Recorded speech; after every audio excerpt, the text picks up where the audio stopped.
카니버 카페 가면은 살의 후기가 너무나도 많아요. 가슴 커졌다? 네. 오, 네. 그리고 저희 이제 채널에 놀러온 L컵이 있어요. L컵. A, B, C, D, F, G, H, I, J, K, L컵. 그래서 그 친구도 어떻게 이제 이태원에 가서 사야 됩니까? 아니 브라가 40만 원이래요. 맞춤 브라가. 아, 맞춰야 돼요? 네. 우와. 안녕하십니까. 아프지마시의 닥터준스 김준영입니다. 네, 오늘도 어김없이 이제 2편을 시작하도록 하겠습니다. 이 여름이 이제 다가오지 않습니까? 네. 여름이 다가오면 이제 노출이 많아지니까 사람들이 엄청 몸매에 이제 신경을 써요. 네.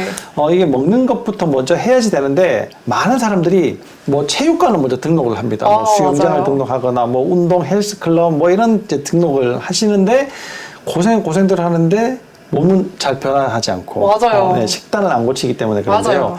오늘은 식단의 실사례, 네. 성공 사례 뭐 이런 것들을 한번 또 들어보도록 하겠습니다. 또 성공 사례도 있겠지만 뭐 실패 사례도 있을 텐데 네. 여러 가지 사례들을 한번 들어보도록 하죠. 이 보통 이제 식단을 처음 시작하겠다 이런 분들한테 어떻게 하셔라 이렇게 뭐 주의사항 뭐 이런 거 있는가요? 주의사항은 일단 저희 매뉴얼이 워낙 많이 자세하게 있는데 매뉴얼을 드리는 거군요. 네, 아, 매일매일 저한테 공복 체중을 보내면서 굿모닝 서로 안부를 묻고 그다음에 적응하는 첫 주 동안은 이 사람이 이제 눈으로 목 측량이라고 하는데 직장 가고 하면은 고기가 몇 그램인지 잘 모르잖아요. 네.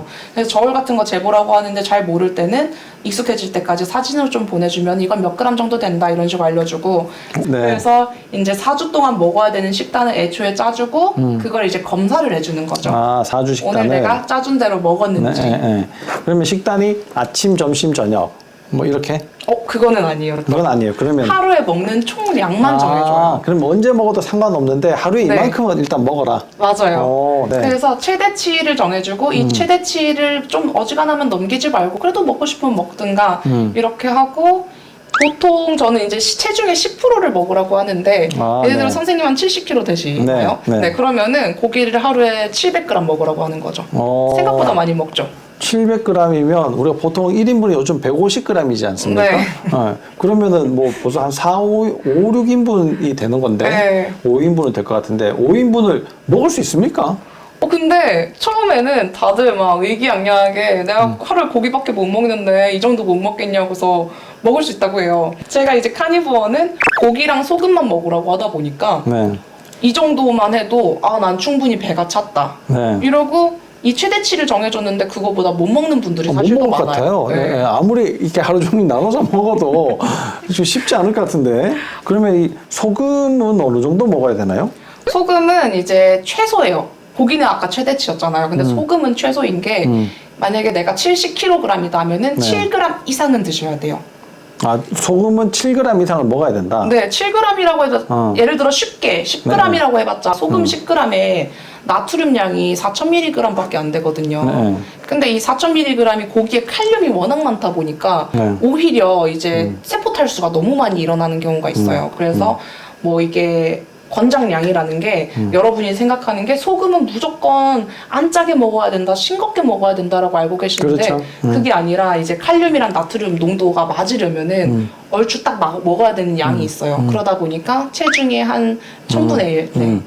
그럼 이제 그런 이제 물을 얼마나 마셔야 된다, 무슨 고기를 먹어야 된다 이런 것들을 매일매일 이분의 상황을 보면서 체크를 하고 네. 결정을 해주시는 거군요. 맞아요. 감량템을 찾아주는 거죠. 그러면 효과가 그냥 혼자 하는 것보다 훨씬 있겠어요, 그죠? 네, 엄청 좋아하세요. 그럼 보통 어느 정도 효과가 있습니까? 한 달 정도 그렇게 이제 코치를 받았을 때?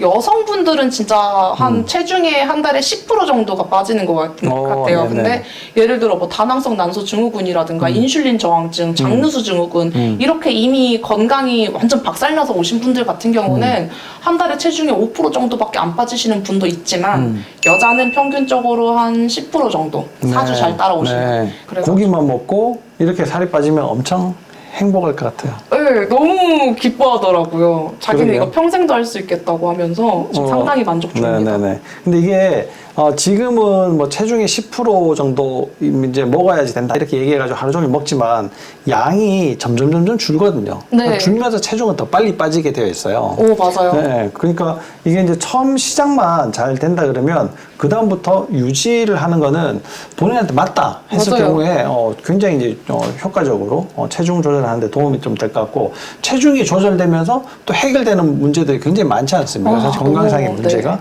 요즘 만성 질환들이 대부분 비만하고 얽혀 있어가지고 네. 비만만 해결돼도 잘 해결되는데 난 몸매 괜찮은데 난 비만 아닌데 뭐 옷도 작은 사이즈를 입는데 이런 분들 검사를 해도 맞아요. 마른 비만이거든요. 맞아요. 그런 분들도 사실 이제 몸 관리를 좀 하셔야지 되는 거죠. 이런 식단을 이제 상담을 잘 받으시면서 잘 네. 관리를 하시면은 되게 좋을 것 같아요. 그죠? 네. 네, 그럼 실 사례들을 조금씩 한번 좀 보면서 한번 좀 넘어가 보죠. 이 사례들은 이제 여러 가지를 보니까 네. 단 4주 만에 이렇게 많이 변했어요. 그죠? 네. 66kg에서 60kg. 제가 딱 말했던 10%. 네, 10% 치팅 이렇게. 사실 일주일에 한 번씩 다들 하세요. 이게 네. 눈바디를 딱 보면 눈바디도 확실히 차이가 나는 것 같아요. 네, 일단 그죠? 피부가 엄청 좋아지시고 네, 네. 톤도 환해지시고 네, 생전 처음 보는 이런 복근 라인 같은 것도 생기시고 네, 네. 배꼽이 위로 올라붙으시고 이런 76kg에서 71kg. 네. 근데 몸무게는 사실 5kg 정도밖에 차이 안 났는데 눈바디는 엄청나죠. 너무 차이가 나는 것 같아요. 네. 완전히. 그리고 이분 같은 경우는 네. 나이가 좀 있으신 분인데 네, 그런 것 나이가 든다면 나 20, 30대나 그렇게 빠지는 거지 난 안 빠질 거다라고 생각하고 오시는 분들도 엄청 기분 좋아하시고 보통 이 정도 몸에 뭐 눈바디를 가지시고 나이가 좀 있으시면은 이미 인슐린 저항증이 꽤나 있고 고혈압도 살짝 맞아요. 있으시거든요. 네, 뭐 그래서 네. 이런 분들은 되게 또 잠도 잘 못 주무시는 맞아요, 상태고 맞아요. 막 이렇거든요. 그러니까 이제 그런 것들이 훨씬 많이 개선이 됐을 것 같아요. 네, 맞습니다. 이 91kg에서 83kg 이분도 네. 보면 몸이 확실히 많이 달라진 것 같아요. 네, 엄청 그죠? 달라졌어요. 네. 이분은 이 정도만 돼도 자신감이 많이 생기실 것 같은데. 진짜 안 맞던 옷들이 너무 많이 맞는다고. 네, 특히 이분은 진짜 특이한 게 이게 한 2주, 3주 만에 다 빠졌었어요. 그때 오. 이후로는 조금 너무 업무적 스트레스가 많아가지고 약간 유지 정체기? 느낌이었고, 예, 2, 3주 동안 거의 7kg, 8kg가 빠지셔서 이게 좀 빨리 빠지신 분들이 정체기를 겪게 될 가능성이 훨씬 더 많거든요. 뭐 맞아요. 정체기는 누구나 다 올 수 맞아요. 있는데 좀 더 이제 오지만 그게 정체기가 길다 해서 포기하지 마시고 계속 꾸준하게 하시면 맞아요. 또 다시 이제 내려가게 되거든요. 네. 그때 몸이 완전히 이제 바뀌게 맞아요. 되고 내가 식단을 좀 느슨하게 한다 하더라도 다시 예전처럼 돌아가기가 이제 잘 안 돌아가게 되거든요. 맞아요, 맞아요. 그 정체기를 잘 이겨내시면 이분도 굉장히 좋으실 것 같아요. 뭐 보통 다 보니까 다 뭐 79에서 71 정도는 뭐 7, 8kg씩 다 빠지고 진짜 네, 4주 10%씩은 동안 10%딱 비슷하게 다들. 네, 10%씩은 거의 다 빠지고 진짜 옷 사이즈가 완전히 다 달라지셨을 것 같아요. 네, 그리고 사람들이 절대 못 믿는 게 제가 맨날 뱃살만 빠지는 식단이라고 뱃살이 먼저 빠진다는 얘기를 하는데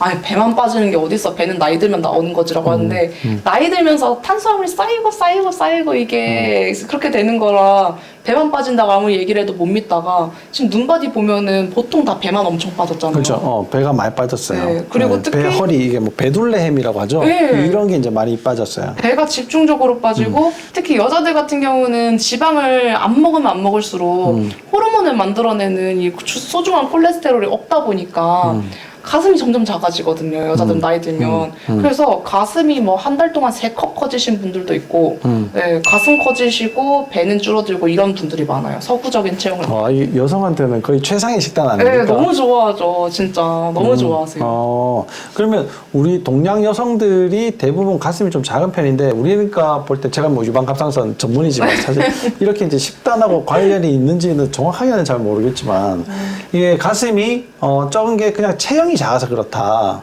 유전적인 성향이 좀 있다. 이렇게 알고 있었는데 네. 사실 뭐 비교를 해보면 서양 사람보다 동양 사람이 고기를 좀 덜 먹긴 하잖아요. 맞아요. 그것도 영향이 좀 있겠네요. 저는 무조건 늘 식습관의 유전이라고 하는데 저도 좀 볼륨이 있는 편이지만 예전에 제가 잘 몰라서 막 채식 다이어트 했었을 때 진짜 다 사라졌어요. 그래서 저는 여중여고 나왔다 보니까 여자애들이 짓궂어가지고 맨날 다 어디 갔냐고 서운하다고 애들이 이랬는데 저도 이제 카니버랑 키토제닉 다시 지방 맘껏 먹으면서 엄청나게 커졌었고 그다음에 저 말고도 키토제닉 카페나 뭐 카니버 카페 가면은 살의 후기가 너무나도 많아요. 가슴 커졌다? 네. 오, 네. 그리고 저희 이제 채널에 놀러온 L컵이 있어요. L컵. A, B, C, D, F, G, H, I, J, K, L컵.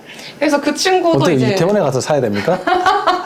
아니 브라가 40만 원이래요. 맞춤 브라가. 아, 맞춰야 돼요? 네. 와. 정정도 아닌 것이. 네. 네. 그래서 그 친구도 물어봤더니 어릴 때부터 쭉 고기를 절대 안 뺐대요. 모든 끼니에. 그리고 부모님 뭐 유전적으로 가슴이 큰 사람도 없다고 하고 저도 유전적으로 가슴이 큰 사람이 없어요. 주변에. 근데 식단으로 그렇게 가슴이 커졌다. 네. 와, 이 많은 여성분들이 좀 솔깃해하실 것 같아요. 너무 좋아하세요, 진짜. 그리고 사람들이 이제 생각하시기에 오는 사람들이 다 엄청 막 고도비만이거나 할 것 같잖아요. 아니에요. 고도비만인 사람들은 오히려 등록을 안 해요. 그런 사람들은 10%밖에 안 되고 내 정신이랑 식단 상담을 통해 건강한 정신을 가지고 싶다. 본인은 좀 그런 사람 같다. 그런 사람들이 좀 많이 오고 질병자들이 또한 20%에서 30%, 뭐 당뇨, 고혈압 뭐 이런 그다음에 나머지들은 이제 좀 진짜 저처럼 이런 서구적인 몸을 갖고 싶으신 분들 또 몇십 프로 이런 식인데 이 탄수화물 중독 자체는 네. 가장 기본적인 게요. 탈수랑 아미노산 결핍이에요. 네. 탈수랑 아미노산 결핍. 그러니까 내가 이게 탈수 물이 없기 때문에 대사 작용 자체를 잘 못하게 되는 거거든요. 맞아요. 그래서 에너지를 못 만들어내니까 쉽게 사용할 수 있는 탄수화물이 더 땡기는 거예요. 단백질이나 지방보다도. 맞아요. 거기에다가 이게 이제 아미노산이 부족해지니까 세포 자체가 일을 하려면 효소가 있어야지 이게 일이 되는데 그게 잘 안 만들어져요. 그러면 결국은 우리가 몸을 유지를 하는 기능 자체가 이제 떨어지기 때문에 어쩔 수 없이 탄수화물을 이제 드시게 되는 상황이 되는데 그 탄수화물을 자꾸 드시면서 살도 찌지만 그게 장의 염증도 만들어내고 체중이 늘어가면서 지방에도 염증을 만들어내고 이게 계속 반복되니까 만성 염증으로 질병까지 이제 이어지게 되는 그런 상황이 되는 거죠. 그걸 이제 탄수화물을 어떻게든 이제 딱 끊어버리니까 우리가 뭐 마약 중독자도 사실 마약을 딱 끊어야지. 딱 끊어야 돼요. 뭐 조금씩 찔끔찔끔 이렇게 하면 안 되거든요. 맞아요. 딱 끊어가지고 그냥 탄수화물을 팍 이제 해버리니까 이제 그때부터는 어쩔 수 없이 장에서 아미노산을 받아들이고 물을 이제 좀 더 마시게 되고 이제 뭐 이렇게 이제 되는 거죠. 그러면서 이제 점점 더 좋아지시는 거고 이렇게 좋아지시는 분들도 많은데 혹시 뭐 이게 실패하거나 뭐 도저히 못하겠다 난 이것 때문에 나 고기 도저히 좋아했지만 너무 질려요 이런 사람 없어요? 말씀하셨던 것처럼 조금만 허용하면 안 될까요? 조금만 허용하면 안 될까요? 그런 사람들이 주로 끝끝내는 실패예요. 처음에 딱 2주만 지키면은 이게 괜찮으실 수밖에 없는 게 혈당이 오르면 인슐린이 같이 분비가 되고 그럼 혈당이 내려가면은 이제 이 사람은 평소에 탄수화물 엄청나게 먹던 사람이니까 탄수화물 이 정도만 먹어도 인슐린 많이 분비했단 말이에요. 근데 생각보다 별로 안 먹었어. 그럼 밑으로 오히려 더 내려가면서 탄수화물 먹어 한단 말이에요. 그럼 이 사람은 호르몬의 노예니까 자꾸 먹어지는 거예요. 그러니까 이 사람은 3, 4일 딱 원래 탄수화물이 간안에서 다 빠져나가는데 한 3, 4일 정도 걸리잖아요. 3, 4일마다 탄수화물 넣는 거예요. 그 사람은 평생 힘들어요. 저랑 4달을 하든 5달을 하든. 이게 항상 이제 효과를 발휘하는 것 자체가 우리가 알고 있는 모든 다이어트 식단 종류가 몇 가지 있는지 아세요? 전 세계에? 6,000가지 있으려나요? 26,000가지가 있어요. 엄청 많죠. 26,000개가 있는데 이 식단에 다 그 공통적인 기전이 케톤을 만들어내는 거예요. 맞아요. 그래서 뭐 케토제닉이다, 케톤을 만들어내는 이제 식단이다 이렇게 얘기하는데 그 케톤을 만들어내는 것이 가장 핵심인데 3일째까지가 이 식단을 바뀌면서 케톤이 만들어지는데 시동이 걸리는 시간인데 그게 제일 힘들단 말이에요. 맞아요. 3일까지가 제일 힘들어요. 근데 그게 조금 지나가지고 드디어 이제 케톤이 잘 만들어지면서 효과가 나타나려면 최소 일주일에서 열흘이 지나야 되거든요. 맞아요. 일주일에서 열흘이 지나면서 효과가 쭉 나타나요. 그전에는 뭐가 변하는 건지 아닌지 뭐 어떻게 잘 몰라요. 몸만 힘들고 이게 내가 왜 하고 있는가 싶기도 하고 그 일주일 못 견디고 다 탈주하고 그렇죠. 네, 이게 되는가 싶기도 해서 막 고민들을 많이 하지만 고비만 딱 넘기면 이제는 쭉 가는 거예요. 맞아요. 그런 이제 효과들로 이제 보는 거죠. 그때 여름 먹으래도 안 먹어요. 맞아요. 그게 2주 정도만 지나면 이제 몸에 있거든요. 그리고 입맛도 변해요. 맞아요. 이게 나중에 가장 되면 내가 이렇게 단 걸 먹었단 말이야. 맛없다 그래요. 먹으라 그래도 남겨요. 맞아. 한 입 먹고 말고. 그리고 이게 설탕 맛하고 대체당의 맛을 확연히 이제 구별할 수 있는 능력이 많이 맞아요, 생기게 맞아요. 되거든요. 그래서 대체당을 자꾸 이제 안 먹게 되는데 당이 자꾸 당겨가지고 설탕이 자꾸 먹히는 사람들은 대체당도 쉽게 이제 찾게 되는데요. 이 몸에서 단맛을 빼지 않으면은 결코 맞아요. 바뀌는 게 없거든요. 맞아요. 그래서 결국 탄수화물 중독을 이겨내려면 대체당조차도 맞습니다. 끊어야지 된다. 인슐린을 올리고 내리고 이런 게 문제가 맞아요. 아니라 그러니까 그런 대체당이 들어가가지고 계속 분위기를 그런 식으로 만들어 놓으면 이 인슐린은 변하지 않지만 네. 결국은 내 몸의 대사 자체가 계속 바뀌게 된단 맞아요. 말이에요. 그래서 결국은 실패로 자꾸 만들게 이제, 맞아요. 되는 거예요. 그런 걸 이제 옆에서 엄청 이제 관리를 잘 해주시는 거군요. 네. 카니보가 어떤 분들한테 잘 맞고 어떤 분들한테 잘 안 맞을 수 있겠지만 이 고비를만 딱 넘어가면 네. 모든 식단들이 자기한테 적응이 되고 또 좋은 효과들을 만들어 볼 수가 있을 것 같습니다. 네. 탄수화물 줄인다는 게 가장 중요하지 맞아요. 않습니까? 모든 다이어트의 공통점인 거죠. 공통점이죠. 정말. 맞아요. 이런 탄수화물이 사실 영양학적으로는 굉장히 또 중요하게 이야기를 하고 있는데 영양학과 너무 이제 다른 이야기들을 네. 지금 하고 있어서 이해가 잘 안 되실 분들이 계실 것 같은데요. 네. 이 이야기는 제가 3부에 다시 이야기들을 해드리도록 하겠습니다. 네. 3부도 꼭 열심히 시청을 해주시길 바라겠습니다. 감사합니다.